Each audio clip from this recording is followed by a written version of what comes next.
advocating and working through our First Minister's table to increase our Thank you. provinces. Merci. Well, thank you. On that very matter, as far as Quebec is concerned, we don't have a carbon tax.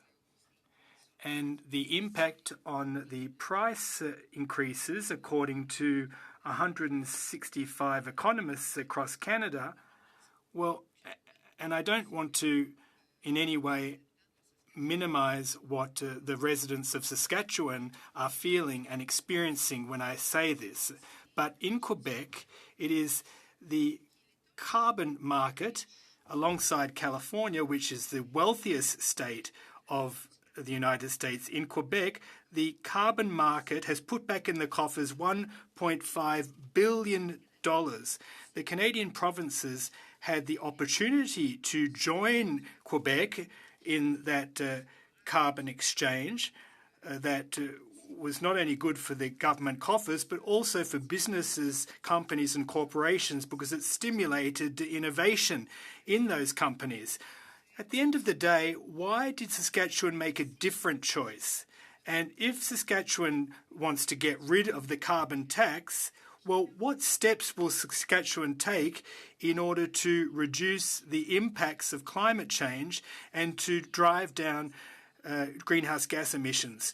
You'll recall that the carbon tax is a similar measure to one that was put in place in the past to diminish or reduce oxidous sulfur emissions. And we have 65% fewer emissions of oxidous sulfur. And we'd like that to happen Canada-wide, and in Quebec in particular, thanks to a carbon marketplace. So why didn't you follow suit, i.e. the carbon market or the carbon exchange, which is kind of lucrative in both the middle and short term? Great, we're out of time. If you could offer as short as answer as you can, please. This really speaks to the diversity in our nation. What works in one area of the nation may not work ideally in another area of the nation. And I think this is a reason why if you don't have a federal government that isn't working collaboratively with all subnational governments across the nation, you are destined to fail in your policy development. With respect to the carbon tax specifically, we've always said that it's a harmful tax from day one.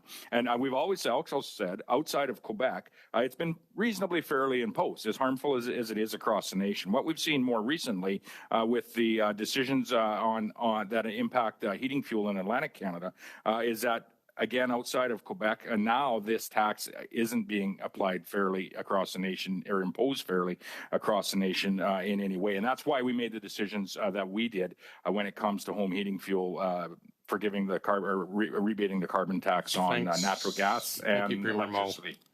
Sorry, we're past our time.